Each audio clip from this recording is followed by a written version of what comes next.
aplikasikan dalam kehidupan kita sehari-hari. Assalamualaikum warahmatullahi wabarakatuh.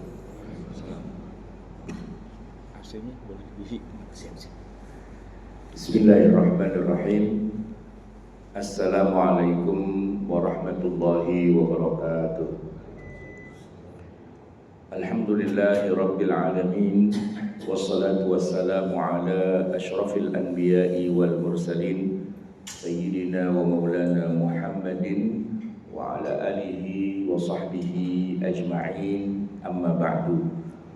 Hadirin jamaah yang dirahmati Allah, kajian kita pada ba'da subuh ini akan mengangkat tema terkait fiqhu at-ta'ayush, fikih interaksi bainal muslimina wa ghairihim, antara orang-orang Islam dan orang-orang bukan Islam, non-Muslim. Kenapa tema ini penting? Karena kita memang seringkali dihadapkan pada suasana di mana kita agak gagap, agak confused ketika harus bermuamalah atau tadi berinteraksi dengan orang-orang yang kebetulan agamanya bukan Islam, tapi memang mau tidak mau kita harus berinteraksi. Nah, pada banyak kondisi ini menimbulkan juga diskusi atau boleh dibilang perdebatan yang cukup hangat juga di tengah kita sesama umat Islam tentang kalau begini boleh nggak sama dia, kalau begitu boleh nggak sama dia. Seolah-olah kita kehabisan bahan atau kehabisan pegangan dalam mengguidance aturan-aturan main dalam berinteraksi dengan non-muslim. Ya terus terang saja memang kalau dikaitkan dengan sebutlah misalnya kajian yang khusus tentang kayak gitu ya. Kajian khusus itu maksudnya tentang misalnya kita belajar fikih. Nah, walaupun sebenarnya di setiap bab fikih itu adalah sisipan-sisipan, ini kalau orang kafir gimana, kalau kayak gini orang kafir gimana gitu ya. Misalnya kalau kita ngomongin sebutlah misalnya zakat, boleh nggak zakat kepada orang kafir gitu, atau kalau ada orang kafir mau zakat gimana gitu ya, dan seterusnya. Apalagi dalam bidang muamalah dan sebagainya itu selalu ada sebenarnya, cuma tidak pernah dirangkum dalam satu katakanlah satu karya ilmiah yang judulnya dari awal memang khusus membahas tentang gimana aturan-aturan main yang syar'i ya kalau misalnya kita dengan non muslim. Padahal di setiap bab ilmu syariah, mau dari masalah peribadatan misalnya, atau dalam muamalah, atau dalam katakanlah dengan masalah sosial atau kenegaraan dan seterusnya, kan kita akan tidak pernah bisa lepas dari ketemu dengan non muslim dan bagaimana aturan main dalam ya bergaul dengan mereka. Nah maka ini jadi penting kajian ini karena itu tadi ya, kita nggak punya buku atau pegangan atau katakanlah semacam guidance gitu yang bisa kita sepakati bersama. Nah yang kedua penting juga adalah karena begini, justru yang menarik adalah kehidupan Nabi kita, Nabi Muhammad SAW. Malah kalau kita coba lakukan lagi evaluasi ya, murajaah terhadap sirah nabawiyah, kehidupan Nabi Muhammad, justru malah beliau itu tidak pernah lepas dalam sehari dalam hidupnya dengan bergaul dengan orang-orang non-muslim. Baik sebelum beliau diangkat jadi nabi ataupun juga setelah beliau jadi nabi selama masa 23 tahun itu. Anggaplah kalau sebelum jadi nabi kita belum bicara tentang Islamnya begitu ya. Tapi begitu beliau diangkat jadi nabi di usia 40 sampai beliau wafat di usia 63 gitu ya, 23 tahun. Itu kan biasanya para ulama memecah dua, ada periode hidup di Mekah, ada periode hidup di Madinah. Di Mekah itu 13 tahun, jemaah sekalian. Beliau berinteraksi lah pastinya dengan orang-orang non-muslim ya kan. Bahkan ya ayah asuh beliau Abu Talib, ya kan, yang posisinya memang sudah ya seperti ayah sendiri dan memang itu pamannya begitu kan. Itu kan non muslim sampai dia wafat. Begitu juga Nabi punya eh, menantu Abul As, itu kan non muslim. Dua menantunya lagi malah anaknya Abu Lahab. Jadi Nabi itu punya anak perempuan 4, Pak. Yang pertama tuh Zainab, ya. Zainab ini menikah dengan Abul As. Abul Asnya nggak mau masuk Islam. Zainabnya masuk Islam, putri Nabi. Putri yang kedua, ketiga itu nikah sama dua anak laki-lakinya Abu Lahab, dan juga nggak masuk Islam juga dua-duanya itu. Paling yang mantu beneran yang beneran masuk Islam itu ya Ali, dari anak yang terakhir dari Fatimah. Kalau yang tadi nomor 2, 3 kan Ruqayyah, Ummu Kulthum itu ya. Itu dua orang suaminya masing-masing menantu itu berarti bukan muslim. Dan besannya Nabi Abu Lahab. Abu Lahab itu besan loh, Pak. Dan rumahnya nempel sama rumah Nabi gitu ya. Itu bukan muslim begitu. Kemudian Nabi juga nantinya menikah dengan salah satu ummahatil mukminin, itu namanya Sayyidatina Ramlah, atau disebut juga dengan Ummu Habibah. Itu putri dari pemimpin musyrikin Mekah, pemimpin tertingginya Abu Sufyan. Nah, Abu Sufyan yaitu jadi mertua gitu Pak kalau sama Nabi. Ya memang Nabi juga punya mertua yang lain sih. Abu Bakar kan mertua juga, Umar mertua, kalau Utsman Ali mantu-mantu gitu ya. Nah, salah satu mertua Nabi itu adalah Abu Sufyan gitu. Jadi bayangkan, bahkan inner circle-nya keluarga Nabi itu sebagiannya malah orang kafir, yang ya nanti kalau kayak Abul As tadi itu akhirnya masuk Islam. Tapi kalau dua lagi mantunya yang anaknya Abu Lahab nggak masuk Islam itu. Abu Lahabnya juga nggak masuk Islam, matinya sebagai orang kafir. Abu Sufyan akhirnya masuk Islam. Tapi intinya bahwa jangan dikira sosok Nabi Muhammad adalah sosok yang suci mulia dalam arti tidak bersentuhan dengan orang kafir sedikit pun, enggak. Justru beliau adalah tokoh yang tidak pernah sepi hari-harinya dari bergaul dengan orang kafir, non muslim begitu. Nah maka kita nih yang tadi saya bilang di awal, kita kok confused, kok kita bingung dan sebagainya. Sebenarnya nggak perlu ada alasan untuk confused, bingung gimana berhadapan orang kafir. Lawang Nabi kita itu hidupnya tiap hari bareng sama orang kafir, bahkan keluarga terdekat terdalamnya, inner circle-nya itu non muslim. Nah, kemudian memang Nabi mengalami proses hijrah, jamaah sekalian, ke Madinahan. Orang banyak menggambarkan kalau Madinah itu adalah negara Islam 100% muslim, begitulah ya. Tapi kalau kita lihat secara lebih masuk dan mendalam, ternyata enggak juga. Justru Madinah itu sendiri lebih banyak orang-orang yang Yahudinya ketimbang orang-orang Islamnya di masa awal.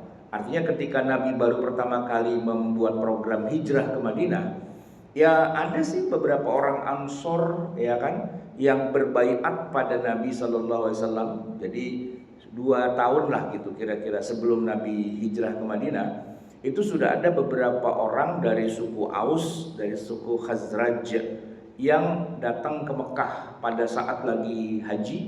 Lalu terjadilah Baiatul Aqobah pertama, Baiatul Aqobah kedua.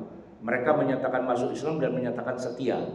Lalu, pada baiat yang kedua mereka menyatakan, ya Rasulullah, kami berharap Anda hijrah saja ke Madinah.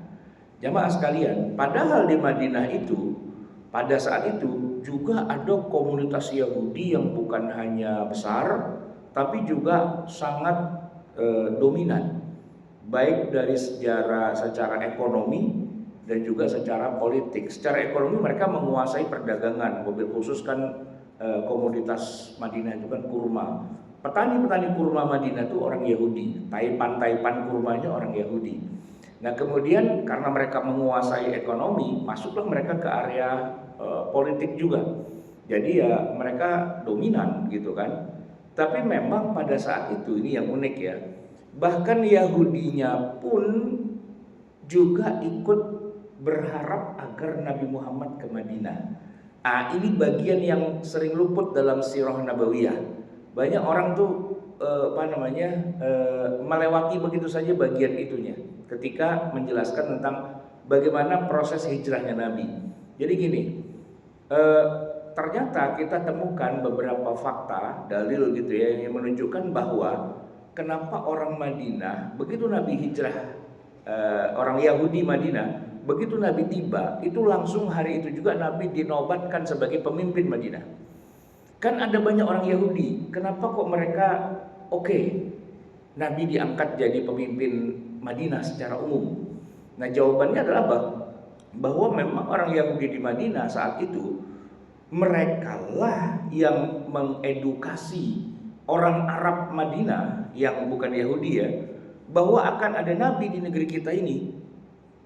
Jadi orang Arab itu sebenarnya anti dengan kenabian. Mereka kan musyrikin, tidak mengenal konsep agama samawi. Mereka tidak mengenal malaikat, para nabi, para rasul, apalagi kehidupan sesudah kematian, alam akhirat, surga neraka, mereka nggak terima. Nah, kok bisa orang Madinah yang Arab juga kok malah menerima konsep kenabian? Siapa yang ngajarin? Siapa yang mengedukasi? Ya, yang mengedukasi ya orang-orang Yahudi di Madinah. Jadi ketika Nabi Muhammad tiba di Madinah, orang Yahudinya dengan tangan terbuka. Pak, tola al-badru alaina yang konon dilantunkan ketika Nabi tiba, itu yang melantunkan seluruh orang Madinah loh. Nggak ada kontra demo gitu orang Yahudi terus nyanyi-nyanyi tidak terima gitu, demo tandingan, nggak ada Pak. Itu bareng semua orang Madinah menerima Nabi Muhammad, orang Yahudinya juga. Kenapa? Karena justru orang Yahudinya malah mengatakan, tuh lo lihat tuh, apa yang gua bilang kemarin-kemarin bener kan, ini dia nih Nabi, ayo kita ikutin dia gitu. Jadi ternyata di awal-awal orang-orang Yahudi itu justru menerima Nabi Muhammad. Karena apa? Karena itulah jualan mereka. Jualannya orang Yahudi bahwa mereka mendakwahkan kepada umat manusia bahwa Allah itu mengirim para nabi dan rasul. Allah itu menurunkan kitab suci, bahwa ada alam akhirat dan sebagainya. Itu jualannya mereka. Jadi ketika Nabi Muhammad tiba di Madinah, mereka tuh sangat puas. Tuh kan bener ada nabinya begitu. Cuma memang nanti setelah berjalan 2 tahun, 3 tahun baru terjadi pisah ranjang lah istilahnya antara Yahudi dengan Nabi Muhammad. Ya itu cerita lama aja, karena orang Yahudi dari dulu juga begitu kerjaannya Pak. Mereka bangga dengan para nabi yang ada di negeri mereka, ya kan? Berceritakanlah tentang Nabi Sulaiman, Nabi Daud, Nabi apa. Tapi begitu ada nabi benerannya, mereka kadang-kadang malah mendustakan. Yang datang dari keturunan mereka sendiri banyak yang mereka dustakan. Nah, apalagi ini kebetulan nabinya bukan dari keturunan mereka kan, dari Arab gitu. Jadi semakin menjadi-jadi permusuhannya dengan Nabi Muhammad, walaupun di awalnya mereka sebetulnya menyatu. Nah, jamaah sekalian, kalau dibandingkan dengan Nabi berinteraksi dengan orang kafir di Mekah, dibandingkan dengan Nabi berinteraksi dengan orang kafir di Madinah, memang agak berbeda dari segi komposisinya. Kalau Nabi di Mekah, Nabi jadi minoritas. Sedangkan kalau di Madinah, ya Nabi jadi mayoritas, jadi penguasa. Lalu orang-orang Yahudinya itu menjadi ya katakanlah sebenarnya bukan jadi oposisi ya.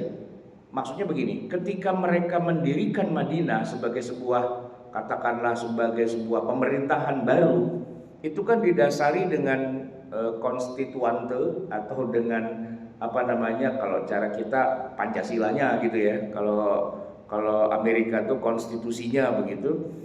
Itu kan namanya Piagam Madinah ya. Di dalam Piagam Madinah itu tertulis nama-nama geng Yahudi atau katakanlah kelompok-kelompok Yahudi Madinah, ada Bani Quraidah, ada Bani Nadir, ada Bani Qainuqa dan sebagainya, dan hak-hak mereka serta kewajiban mereka.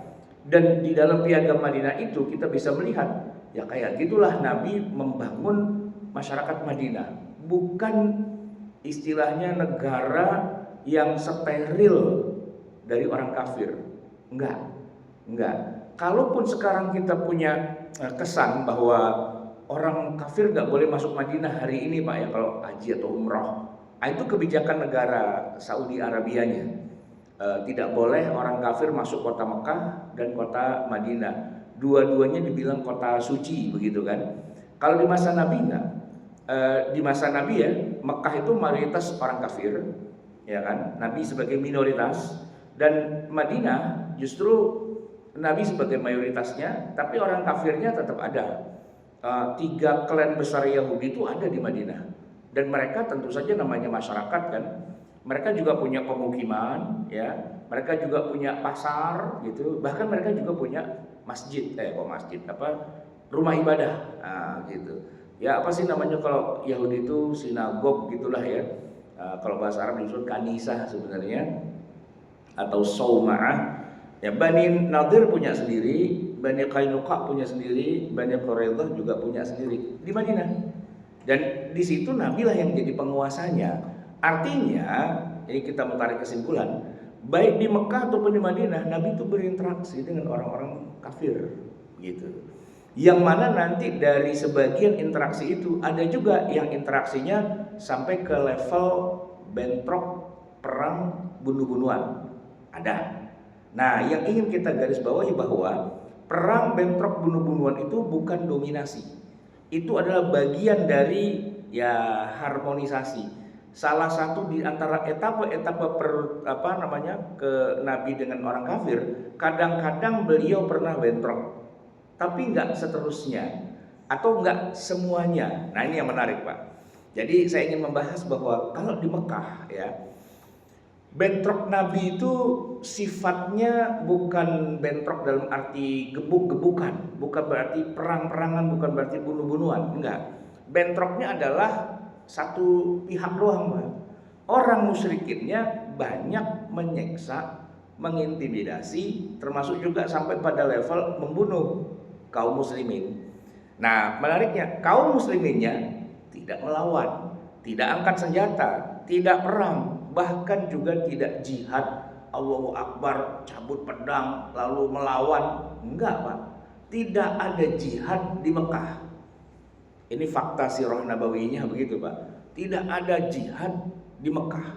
Karena apa? Karena tidak diizinkan oleh Allah. Perintahnya adalah fasda' bima tu'mar wa a'rid 'anil jahilin atau 'anil musyrikin.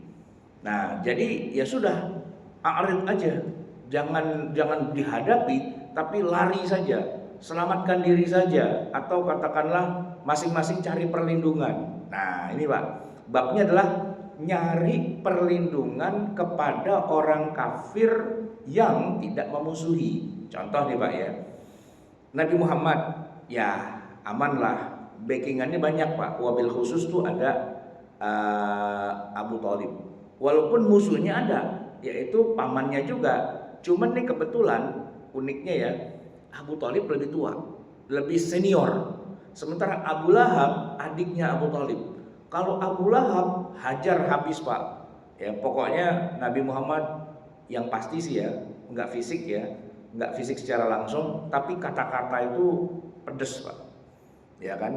Nabi Muhammad dikata-katain pertama, tabban laka ya Muhammad. Celaka kamu itu. Orang Arab Pak kalau udah ngomong celaka itu udah kayak orang Jawa misuh-misuh itu loh Pak. Kayak gitu kan. Iya, udah keluarlah asu apa segala macam gitu-gitu udah keluar gitu ya kan. Gancuk begitu apa kayak gitu-gitulah. Itu udah kayak gitu. Tabban laka ya Muhammad. Kemudian yang kedua, Abu Lahab. Nah, ini Pak. Dia tadi kan anaknya 2 orang. Jadi besan ya kan, menikah dengan 2 orang putrinya Nabi. Karena dia nggak suka sama Nabi Muhammad, maka 2 anaknya disuruh ceraiin.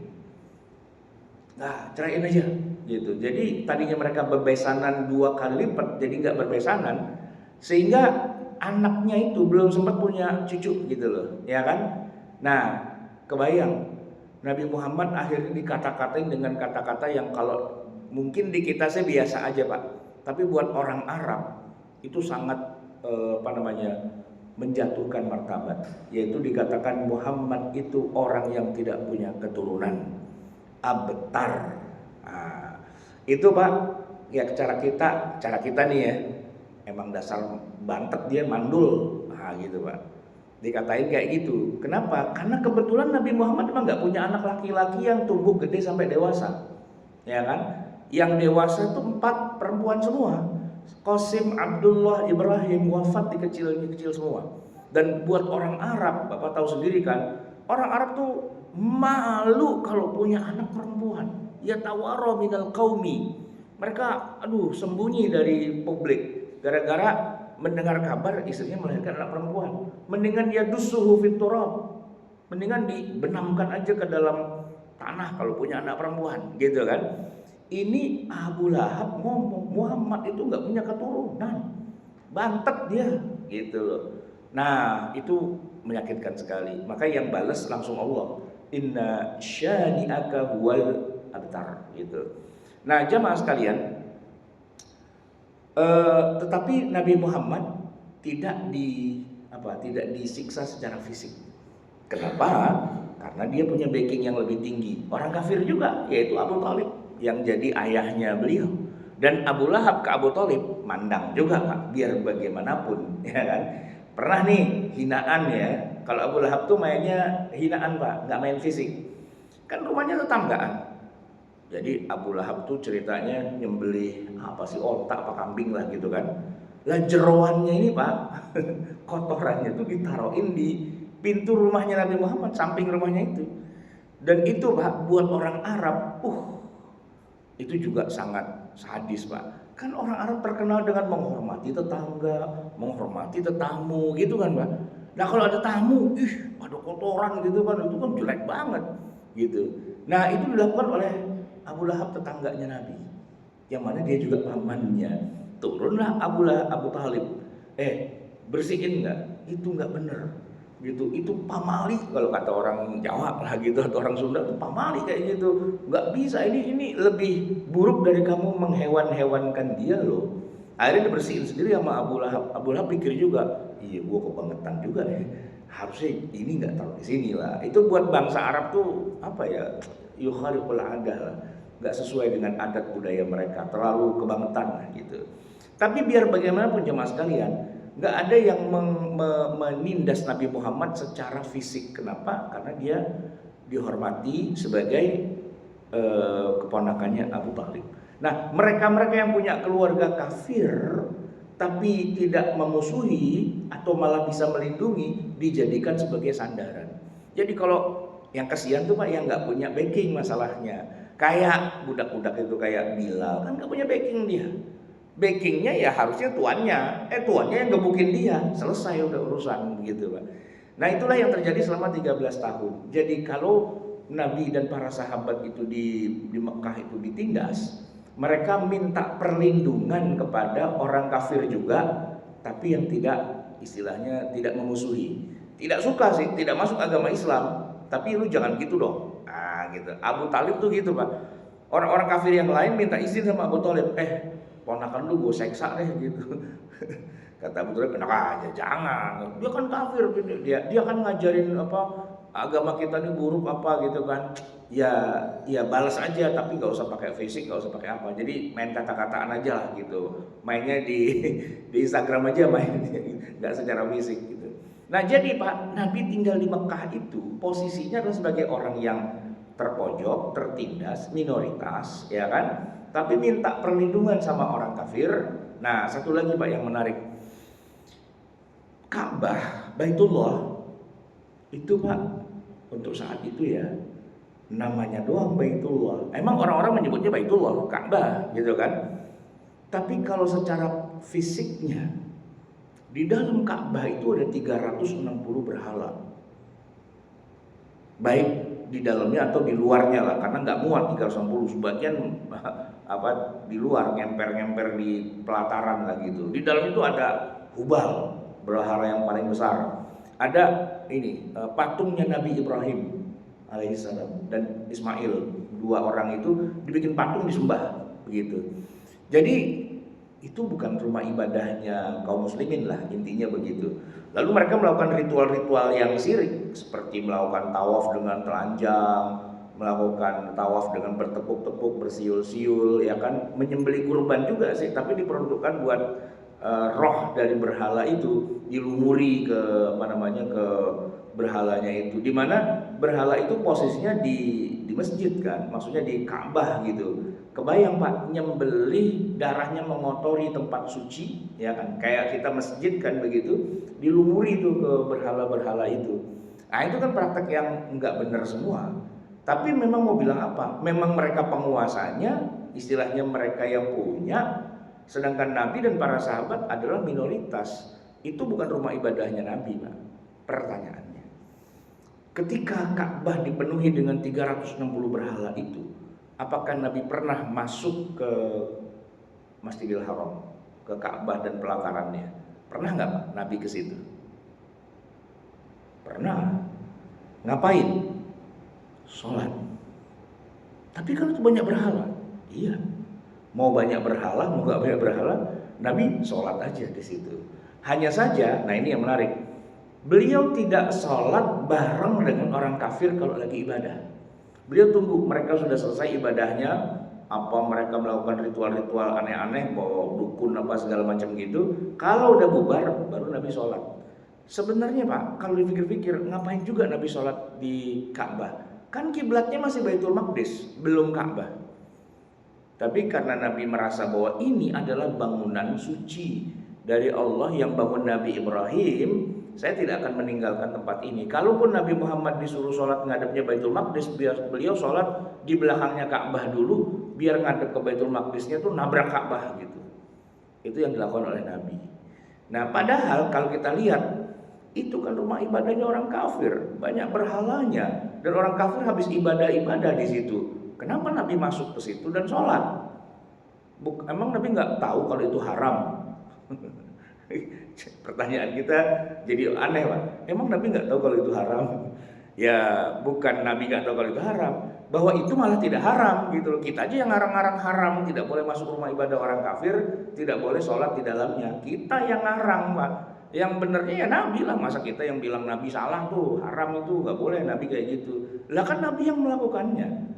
Sumber hukum kita Al-Quran dan Sunnah. Lah Sunnah itu kan perilaku Nabi. Lah Nabi masuk kok ke situ dan sholat di depan berhala-berhala itu. Kenapa tiba-tiba kita bikin hukum yang dibalik? Nggak boleh sholat di dalam rumah ibadah orang kafir. Yang nggak boleh itu Pak, orang kafir lagi misa, lagi Natalan, lagi haleluya haleluya gitulah ya. Terus kita ikut nyanyi di situ Pak, nah, itu nggak boleh. Tapi kalau merekanya sudah nggak ada, sholat di situ nggak apa-apa. Itulah yang dilakukan oleh Nabi. Kalau tadi kan Ka'bah ya, saya kasih contoh yang paling real banget Pak. Kan Nabi pernah Isra Mi'raj, ya kan? Kemana Isra Mi'rajnya itu? Isra itu kalau dalam Al-Quran disebutkan Subhanalladzi asra bi'abdihi lailan minal masjidil harami ilal masjidil aqsa. Al-Quran nyebutnya Masjidil Aqsa, tapi saya tanya Pak, saat itu ketika Nabi datang ke Masjidil Aqsa, saya tanya, itu apakah masjidnya kaum muslimin? Lah, kan kaum muslimin yang mana? Kaum musliminnya umat Nabi, karena belum ada orang Islam di situ. Orang Nabi masih di Mekah, masih minoritas kok. Ke Madinah aja belum, apalagi ke Masjidil Aqsa. Nah, pertanyaannya, Masjidil Aqsa saat itu lagi jadi apa? Ya jadi rumah ibadah. Rumah ibadahnya siapa? Ya rumah ibadahnya kaum Nasrani, ya kan? Karena mereka yang jadi penguasa saat itu. Nah, ya namanya rumah ibadah orang Nasrani kita sebut ya gereja lah, gitu. Isinya patung Bunda Maria, isinya ya patung Yesus Kristus, isinya ya rumah-rumah ibadah sebagaimana umumnya rumah ibadah orang Kristen. Tapi Nabi masuk dan sholat bersama dengan Nabi Isa alaihissalam, bersama dengan Nabi Musa alaihissalam, bersama dengan Nabi Ibrahim alaihissalam. Jadi 4 orang itu Pak sholat di dalam Masjidil Aqsa. Itu baca dari Sahih Muslim, ada Sahih Muslim loh yang menceritakan itu kan. Sebelum nantinya Nabi naik ke langit yang ketemu lagi dengan para nabi itu, tapi sebelumnya Nabi sholat dulu di Masjidil Aqsa. Beliau menambatkan buruknya di depan Masjidil Aqsa itu. Namanya doang Masjidil Aqsa, tapi realnya itu rumah ibadahnya orang kafir. So berarti jamaah sekalian, apa yang bisa kita ambil pelajaran tentang terkait dengan masalah hubungan kita dengan non muslim? Pertama ya, saya terusin lagi yang di Madinah. Oh tadi kan Madinah udah ya. Di Madinah ada juga rumah-rumah ibadah orang Yahudi kan. Jadi kesimpulannya, boleh nggak nomor 1 ya, boleh nggak seorang muslim hidup di negeri yang statusnya itu bukan negara Islam, bukan semuanya Islam, tapi ada orang kafirnya. Jawabannya jelas boleh lah. Justru dijawab, emangnya Nabi Muhammad pernah hidup di sebuah negeri yang isinya Islam semua? Malah nggak pernah, Pak. Ya kan? Dan kalau kita kaitkan dengan zaman kita, emang ada sebuah negara yang isinya Islam semua? Coba deh Pak, ada nggak negara di dunia ini sekarang yang isinya itu Muslim semua? Nggak ada. Hatta Saudi sekalipun, Saudi kan yang steril dari orang kafirnya kan cuma spot Mekah, spot Madinah, gitu doang kan. Saudinya, ya secara umum Saudinya banyak orang Amerika. Ya kan itu negara petrodolar kan. Jadi sumur-sumur minyak, ladang-ladang minyak itu kan yang menggarap Aramco, Arab Saudi, Amerika company, oil company-nya. Atau BP juga ada, British Petroleum. Ada juga Chevron, ada juga Shell, macam-macam lah, dari Perancis, dari mana gitu kan. Ya bule-bulenya banyak Pak, ngambrak di sana. Apalagi sekarang Saudi punya CR7, ya kan, pemain bola, ya kan, non Muslim pula tuh. Itu perempuan yang dibawa tuh bukan istrinya loh, itu kumpul keboknya loh itu, ya kan. Nah, artinya apa? Tidak ada satupun negara di dunia ini yang isinya 100% Muslim. Walaupun mungkin Saudi punya kebijakan gini, mereka yang ekspatriat itu mungkin nggak dikasih keluarga negaraan Saudi, nggak, tapi tinggal di Saudi, gitu, ya kan. Artinya lepas dari masalah dia kewarganegaraannya mana dan sebagainya, yang jelas mereka ada di Saudi dan mereka berinteraksi dengan kaum muslimin. Jadi gimana caranya kaum muslimin berinteraksi dengan mereka? Santai. Kenapa? Nabi kita di Mekah, di Madinah sepanjang hidupnya selalu berinteraksi dengan orang-orang kafir. Jadi kalau gimana caranya? Baca aja Sirah Nabawiyah. Kan laqad kana lakum fi Rasulillahi uswatun hasanah. Rujukan kita itu aja. Jadi kalau ada sebuah peraturan, katakanlah sebuah negara Islam bilang tidak boleh ada rumah ibadah orang kafir di sini, tidak boleh ada orang kafir di sini. Pertanyaannya, itu ayat yang mana dan hadis yang mana? Perintah Nabi yang mana yang mengatakan tidak boleh hidup bersama orang kafir? Ya kan? Bahkan Nabi sendiri malah masuk, bahkan Nabi sendiri sholat di dalamnya. Nah, ini kan menarik Pak. Ya kita sih bukan berarti mau nyuruh, yuk kita pada sholat yuk di gereja, nggak gitu, bukan gitu ya kan, bukan gitu. Cuma bahwa itu ada gereja, ya mau bilang apa? Ya boleh-boleh aja kan, tidak ada istilah larangan untuk ada orang non Muslim hidup di negeri kita, ya kan? Dan tidak ada larangan kalau mereka mau ibadah, gitu. Jadi ya silahkan aja mereka ibadah. Jangan dipikir bahwa rumah ibadah mereka itu adalah pusat kemaksiatan, enggak.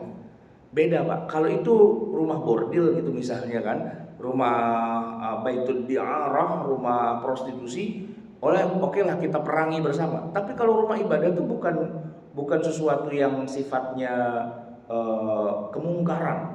Nah ini Pak, bukan kemungkaran. Ya memang itu beda agama, bahwa ada orang kafir Pak, dia syariatnya beda sama kita nggak bilang kemungkaran loh Pak. Ini saya kasih contoh gini Pak. Orang kafir minum khamr, saya tanya Pak, mungkar nggak? Harus diperangi nggak Pak? Nah, kalau buat kita itu haram, tapi kalau buat dia haram nggak Pak? Orang kafir minum khamr itu sebuah kemungkaran yang harus kita nyahkan dari bumi kita atau enggak? Ya selama kita mengakui dia adalah warga kita dan dia memang tidak terikat dengan kewajiban sholat, kewajiban puasa, kewajiban haji dan sebagainya, lalu dia minum khamr, apakah kita bilang bakar rumah orang ini? Kenapa? Ini mungkar nih. Masa bisa kita bilang begitu? Kan nggak bisa. Ya dengan segala syariatnya dia, karena dalam syariatnya dia khamr itu dianggap bukan sesuatu yang haram. Haram sih Pak ya. Saya tanya sama pastor, saya kapan waktu pernah ceramah di mall kota Casablanca. Ini kan yang punya non muslim, direksi banyak non muslim gitu kan. Jadi mereka bikin acara buka puasa, ngundang ustadz tapi ngundang orang pendeta juga. Ngobrol lah saya sama pendeta itu, gitu. Saya tanya, pastor, minuman keras dalam agama Anda itu sebenarnya haram nggak sih? Sebenarnya haram Pak Ustadz, dia bilang. Cuman kita lebih longgar, dia bilang. Kenapa longgar? Ya selama dia bermanfaat, tidak menimbulkan kemadorotan. Misalnya ada orang kedinginan apa segala macam gitu kan, itu boleh-boleh saja gitu. Kan yang tidak boleh itu kan efek negatifnya. Nah kalau efek negatif bisa kita keluarkan, ya kan jadi boleh gitu dia bilang. Kan bukannya Islam kayak gitu kalau lagi darurat. Oh iya, kalau darurat ya saya bilang. Tapi kalau nggak darurat enggak. Ya tetap haram walaupun tidak mabuk, Oke. Kan haram juga, Pak. Cuman haramnya dia ya minum seteguk, 2 teguk, 3 teguk kan boleh buat dia. Memang kata pendetanya bilang boleh. Nah, masalahnya kita akan bilang itu adalah perbuatan kemungkaran yang ada di negeri Islam enggak? Jawabannya kan enggak. Dan orang kafir di Madinah atau orang kafir di Mekah, ya pada mabok lah. Ya kan? Satu lagi nih Pak yang unik. Cara nikahnya orang Kristen kalau di gereja itu Pak, saya sih nggak pernah lihat langsung ya, cuman nonton di film lah, di TV gitu Pak. Itu loh Pak, film Mission Impossible yang keberapa saya lupa, ketiga apa keberapa gitu ya. Ada adegan Tom Cruise itu ya, Ethan Hunt gitu ya, menikah, dan situ ada pastornya. Dia nikah tuh dengan siapa namanya, istrinya Julia atau siapa gitu kan. Nah itu akadnya lucu Pak, ijab kabulnya. Cuman dibilang begini kepada pengantin lagi, apakah kamu akan setia sepanjang masa dengan wanita ini gitu kan? Jawabannya cuman I will. Ya, saya mau setia gitu. Terus pada yang perempuan gitu juga, apakah kamu akan setia sampai akhir gitu? Ya sudahlah, udah ciuman berdua gitu. Udah resmi itu Pak, langsung jadi suami istri. Itu kalau dilihat secara hukum syariat Islam kita nih Pak, kagak sah tuh Pak akad nikah kayak gitu. Mana walinya, mana saksinya, mana ijab kabulnya, nggak ada. Mana maharnya, nggak ada juga. Kalau mereka kan cuma cincin aja gitu kan, tapi itu kan bukan mahar namanya. Kalau mahar kan pemberian gitu. Artinya kalau yang melakukan kayak gitu orang Islam itu nggak sah. Tapi karena itu resmi gereja mengakuinya dan sah, ya kita mau bilang apa? Kalau ada orang Kristen dekat rumah kita, mau kita bilang, pasangan kumpul kebo, masa kita bilang begitu? Ya kan enggak. Ya dia tetap sah punya anak, ya anaknya kita akui sebagai anak yang sah. Dan kalau, nah ini uniknya Pak, itu orang Kristen nikah di gereja punya anak gitu kan, tiba-tiba suatu ketika Allah kasih hidayah Pak, masuk Islam. Pak, dia masuk Islam baca syahadat, berarti kan dia muslim kan?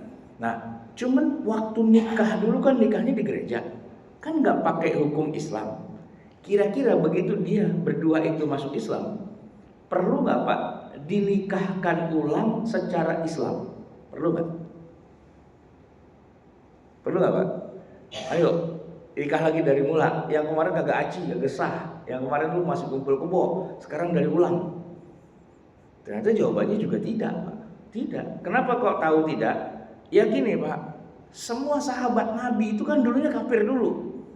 Semua sahabat, Abu Bakar itu tadinya kafir Pak, ya kan? Begitu Nabi diangkat jadi Rasul, Nabi dakwah. Orang pertama masuk Islam dari kalangan sahabat itu ya Abu Bakar, selain tentu Khadijah dan Ali gitu ya. Begitu Abu Bakar masuk Islam, dia juga ngajak istrinya, dua-duanya masuk Islam, ya kan? Apa pernah Nabi bilang pada Abu Bakar, ulangin akad nikah dari mula, karena yang kemarin kagak aji, kagak sah? Pernah nggak Nabi bilang begitu kepada Abu Bakar, kepada Umar, kepada Utsman gitu ya, atau kepada sahabat yang lain? Nggak ada dalam sirah nabawiyah. Artinya pernikahan mereka itu sah menurut agama mereka, dan kita pun mengakui sebagai pernikahan yang sah. Dan ketika mereka masuk Islam, kita nggak perlu meminta mereka untuk mengulangi. Nah itu bentuk wujud bahwa Islam pun mengakui keberadaan agama yang lain, gitu. Jadi kalau pernikahan aja mereka aja kita akui sebagai pernikahan yang sah, apalagi kalau mereka ibadah, gitu. Mereka punya rumah ibadah, mereka melakukan pujian atau menyembah Nabi Isa dan sebagainya. Kita nggak bisa mengatakan bahwa itu adalah sebuah kemungkaran yang harus diperangi, enggak. Gitu. Ya memang itu akidahnya dia. Kita nggak boleh ikut, makanya jadi batasan gini Pak.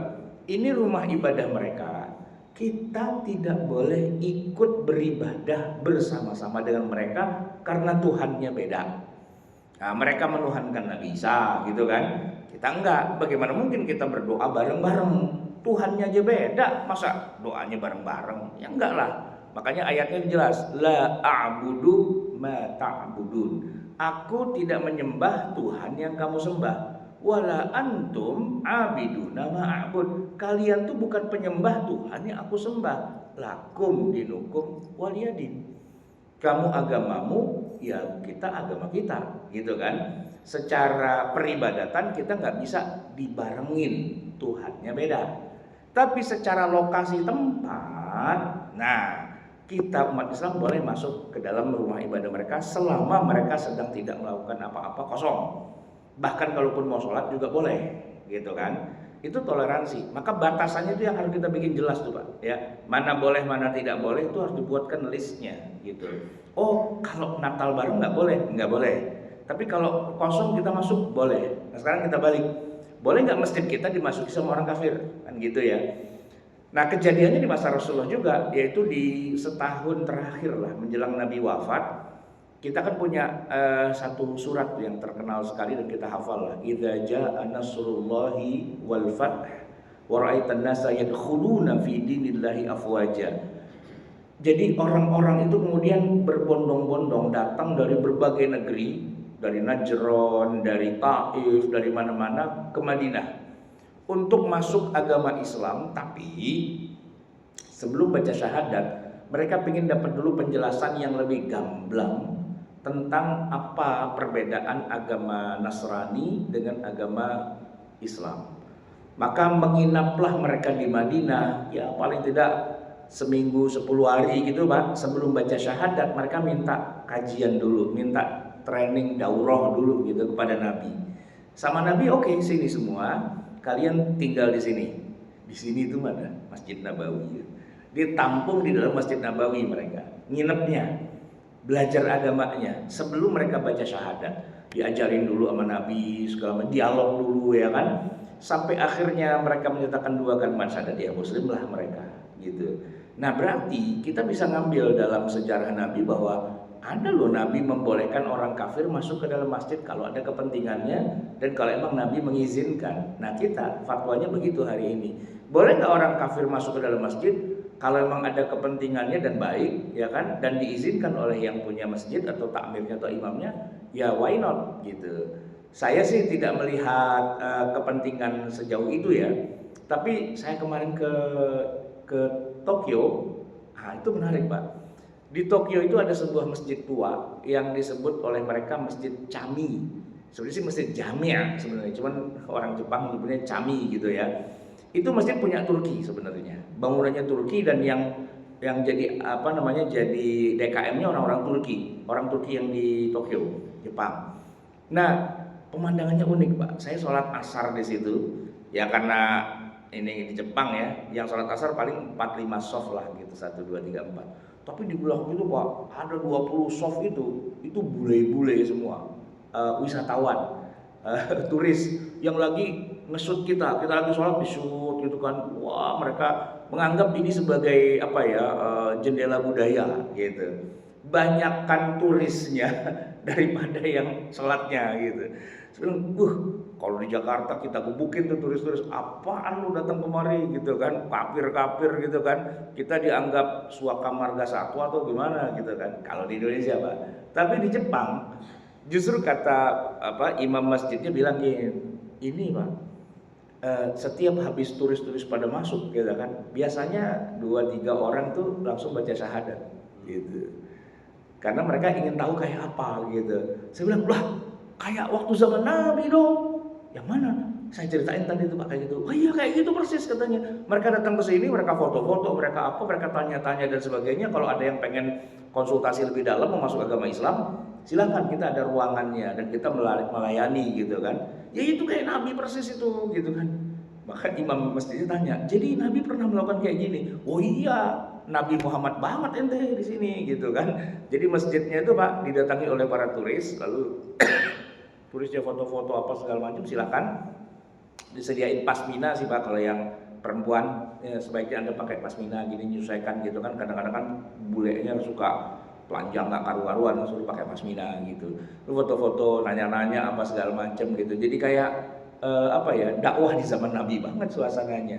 Nah intinya bukan apa-apa. Intinya ini rumah ibadah, kita mengakui rumah ibadah mereka dan mereka mengakui rumah ibadah kita, dan kita bersilaturahmi itu tidak apa-apa. Yang tidak boleh dia lagi Natalan kita ikut, kita lagi Jumatan dia ikut. Nah itu aja Pak. Nggak usah lah orang Kristen kita lagi Jumatan ikut Jumatan. Ntar kalau sendalnya hilang repot kita gitu loh. Kenapa? Ya kalau kita mah sendal hilang biasa. Nah dia sendal hilang kan puyeng gitu ya. Karena biasanya kalau masuk dia nggak pakai lepas sendal gitu ya. Di sini dia lepas sendal, begitu ikut jadi berantakan. Nah itu secara ritual agamanya. Tinggal nih Pak yang bagian akhir. Boleh nggak kalau dia lagi Natal kita ngucapin selamat Natal? Gini Pak, saya melihat permasalahan ini di masa Nabi sebenarnya ada, cuman tidak terlalu spesifik. Kalau ayat Qur'annya kan mengatakan begini, wa idza hayyitum bi tahiyyatin fahayyu bi ahsana minha aw mithliha. Ya kan? Kalau mereka memberikan kepada kamu penghormatan, maka fahayyu bi ahsana minha. Kamu balas penghormatan dengan yang lebih baik. Tapi kan istilah Al-Qur'an itu kan fahayyu. Nah, tahiyatan, penghormatan. Mereka menghormati kita, hormati juga lebih baik. Setidaknya sama. Begitu. Nah di masa Nabi, orang Yahudi ini memang kadang-kadang suka kebangetan mereka ya. Bandel Pak. Dia ngucapin sesuatu yang sebenarnya terdengar secara sekilas kayak assalamualaikum sih, tapi oleh mereka dipelesetkan menjadi assalamualaikum. Kalau assalam itu kan semoga salam gitu kan diberikan kepadamu. Assalam itu min asma'illahil husna, termasuk asma'ullah, asma'ul husna. Assalamualaikum gitu. Nah Aisyah bereaksi Pak, waalaikumsalam wal la'nah wal azab, gitu Pak dijawabnya sama Aisyah. Dan bagi kamu juga asam, sam itu apa sih ya, racun atau kematian atau apa gitu kan, wal la'nah wal azab gitu. Kata Nabi, biarin, nggak usah dijawab gitu, jawab aja waalaikum. Nah, mereka bilang assalamualaikum atau salamun alaikum, jawabnya waalaikum, dah gitu aja. Artinya terjadi Pak, saling mengucapkan salam. Entah salamnya dengan niat busuk apa dengan niat tulus, pokoknya dijawab. Tapi itu kan tahiyah, salam.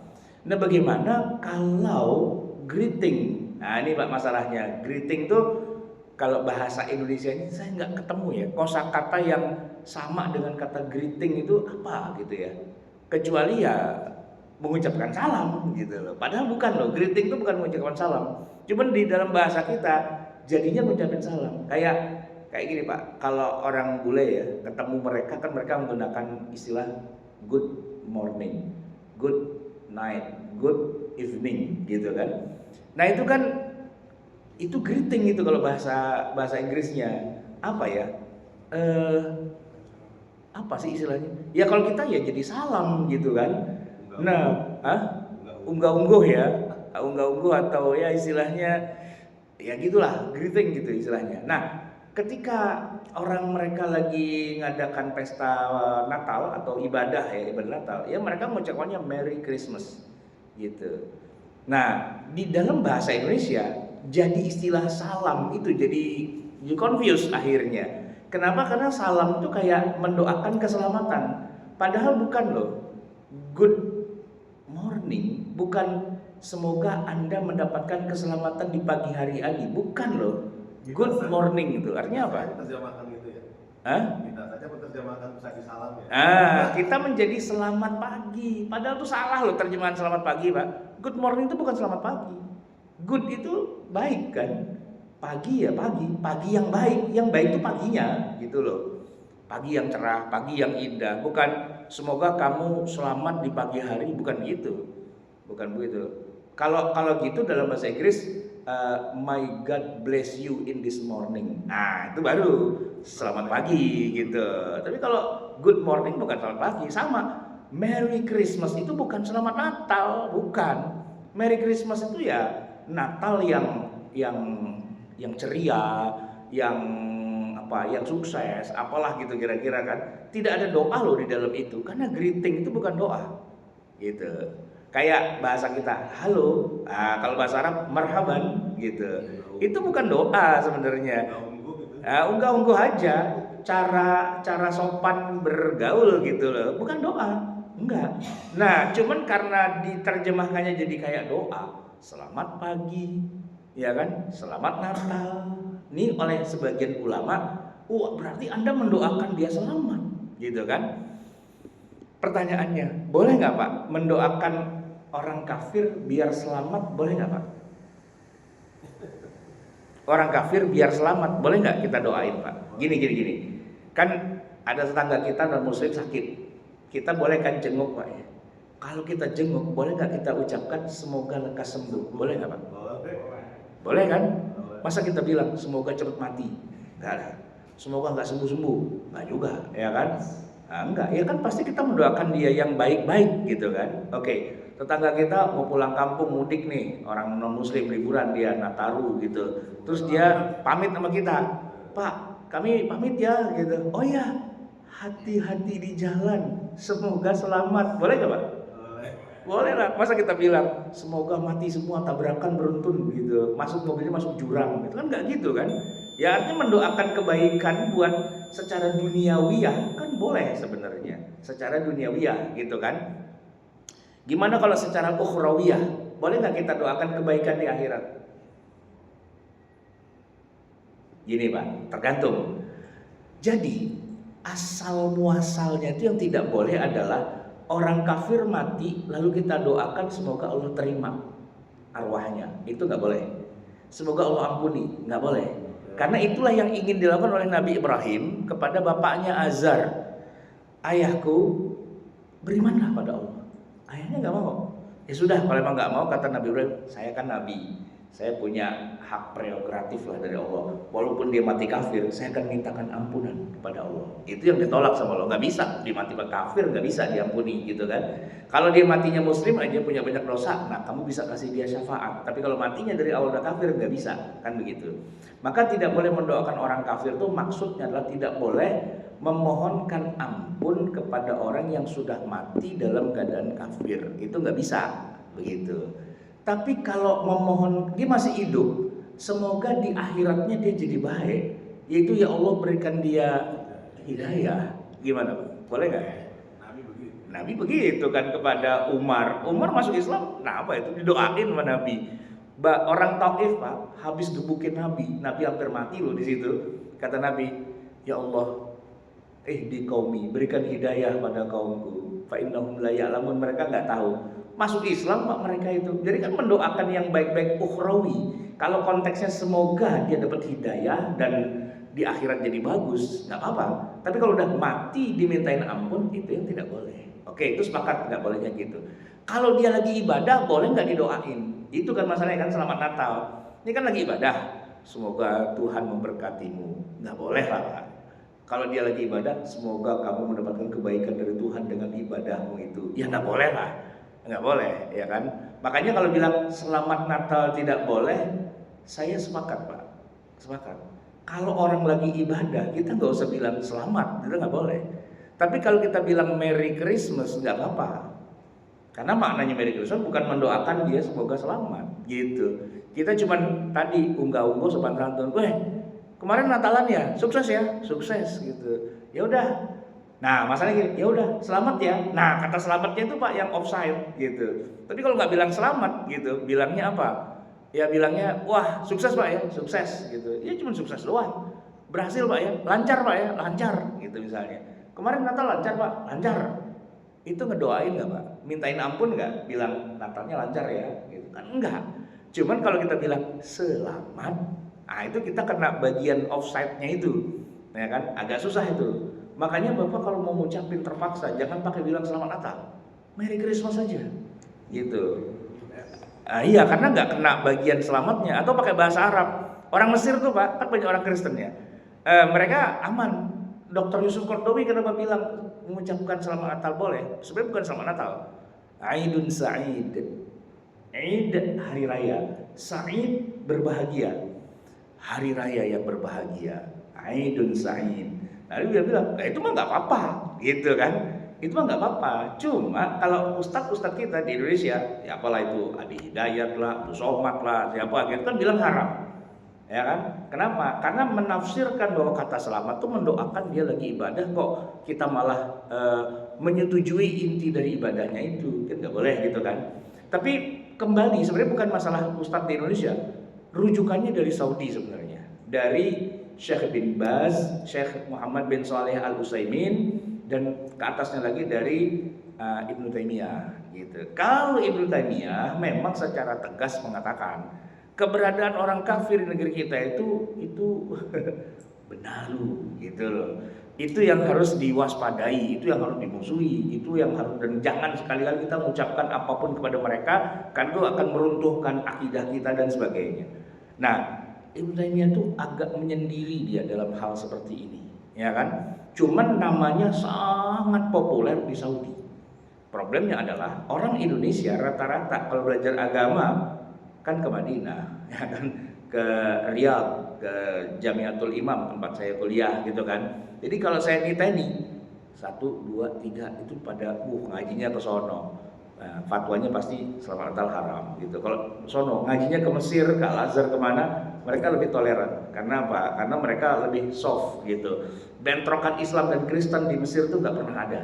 Tapi kalau di negara-negara lain, termasuk kita Indonesia tuh kan datangnya Kristen ke Indonesia kan lewat jalur Eropa Barat kan, perang Portugis, Belanda dan sebagainya gitu. Jadi kan kita pernah punya sejarah kelam Islam Kristen gitu kan. Maka fatwanya para ulama di negeri-negeri yang pernah terjadi perang Islam dan Kristen pastinya lebih freak lah, lebih keras gitu. Kalau Mesir nyantai Pak di sana mereka. Nah itu Pak. Ya saya tidak mengatakan Anda harus boleh ucapin selamat Natal tidak, tapi kita lihat kayak gitulah. Kita coba mengcover dua sisi ya.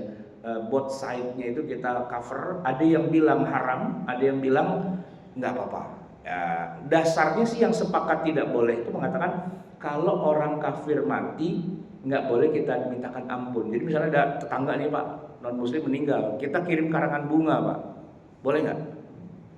Non muslim dia, kita bilang ikut berduka cita, boleh nggak Pak? Orang kafir mati kita sedih, boleh nggak Pak? Ya Abu Talib kan kafir. Dan Nabi sedih. Bahkan Nabi menyebutkan nama tahun itu adalah Amul Huzn, tahun duka cita. Jadi kalau kita kirim karangan bunga turut berduka cita atas kematiannya Bapak Yohanes Paulus apa gitu-gitu, boleh. Dari takbir masjid boleh nggak? Oke. Tapi kalimatnya jangan semoga almarhum diterima arwahnya di sisi Allah. Offside gitu kan. Nah, itu ya nggak boleh gitu ya kan. Atau juga jangan terlalu terus terang juga. Ya arwahnya tidak diterima dan insya Allah akan dibakar di neraka. Ya nggak gitu juga. Masa ucapan duka cita orang kan RIF ya kan, RIP, rest in peace kan gitu ya. Ini P-nya diganti F Pak, rest in fire gitu kan. Istirahat di neraka gitu kan. Ya nggak juga. Itu namanya nantangin. Ngirim karangan bunga isinya caci maki, semoga masuk neraka dengan sukses. Ya kan enggak juga, mendingan lu enggak usah kirim karangan bunga gitu. Jadi jangan jujur-jujur amat, tapi juga jangan offside gitu. Emang ini agak tipis-tipis nih Pak nih. Jadi gimana caranya kita berada di tengah itu yang tidak berlebihan, tapi juga enggak melanggar aturan gitu. Nah itu yang harus. Ya kalau saya sih alhamdulillah Pak, enggak punya juga kayak Nabi, enggak punya saudara orang kafir, enggak punya tetangga orang kafir gitu, enggak gitu. Artinya nggak harus berinteraksi secara langsung. Pernah sih Pak, saya punya guru waktu SD Pak, kelas 4, 5, 6 tuh guru saya non muslim, orang Kristen. Saya masih ingat orang Batak tuh Pak, namanya Luhut, tapi bukan LBP, bukan Luhut Simanjuntak. Nah, Luhut Simanjuntak, Kristen tuh Pak dia. Tapi ya enggak masalah. Kenapa? Orang dia ngajar IPA, IPS gitu kan, ngajar matematika dan sebagainya. Kalau pelajaran agama kan ganti guru, ya kan? Guru agama gitu kan. Dan enggak ngomongin tentang agama-agama, dia ngajarin saya tentang ya kayak gitulah, belajar matematika, belajar IPA, IPS, dan kebetulan saya juara kelas melulu gitu kan. Jadi guru saya senang sama saya juga merasa, nih bapak ini banyak nih ngasih ilmu ke saya. Ya boleh-boleh aja kita bermuamalah seperti itu kan. Contohnya, realnya perang Badar ada 70 orang ditawan. orang kafir Pak, oleh Nabi. Sebagian lepas karena mereka bayar tebusan, sebagian lagi lepas karena mereka ngajarin kaum muslimin baca tulis. Orang kafir loh Pak yang ngajar gitu loh. Dan Nabi bilang ajari 10 orang baca tulis, liko akhiriyah, kamu bebas. Berarti Nabi mencanangkan program pelajaran baca tulis di mana gurunya orang kafir. Iya, emang itu faktanya. Gurunya orang kafir. Boleh. Wah, nanti akidahnya berantakan. Enggak berantakan. Ya berarti sebagian sahabat itu Pak, ketika mereka nantinya menulis wahyu gitu kan, atau membaca Al-Quran, dulu tuh belajar baca tulisnya, calistumnya gurunya orang kafir tuh Pak. Walaupun pada akhirnya itu yang jadi tawanan yang pada jadi orang kafir yang ngajarin baca tulis, akhirnya pada masuk Islam sih ya. Tapi saat itu kan mereka kafir gitu. So belajar ilmu secara umum pada orang kafir, dosen Kristen, guru Kristen, it's okay sebenarnya nggak ada masalah gitu. Ya kecuali kalau dibalik dari pelajarannya dia ngajarin yang nggak benar gitu ya, itu lain lagi ceritanya. Jamaah sekalian, udah jam 6 nih, kita tutup sama-sama dengan doa. Bismillahirrahmanirrahim. Alhamdulillahirabbil alamin hamdan yuwafi ni'amahu wa yukafi'u mazida. Ya Rabbana lakal hamdu wa lakal syukru kama yanbaghi li jalali wajhika wa li'azimi sultanik. Allahumma salli wa sallim wa barik ala sayyidina Muhammad wa ala ali sayyidina Muhammad. Rabbana zalamna anfusana wa illam taghfir lana wa tarhamna lanakunanna minal khasirin. Rabbana amanna bima anzalta wa taba'na ar-rasula faktubna ma'asy syahidin. Rabbana la tuzigh qulubana ba'da idh hadaytana wa hab lana min ladunka rahmah innaka antal wahhab. Rabbana atina fid dunya hasanah wa fil akhirati hasanah wa qina adzabannar. Sallallahu alaihi wasallam Muhammadin wa ala alihi wasallam walhamdulillahi rabbil alamin. Wassalamualaikum warahmatullahi wabarakatuh.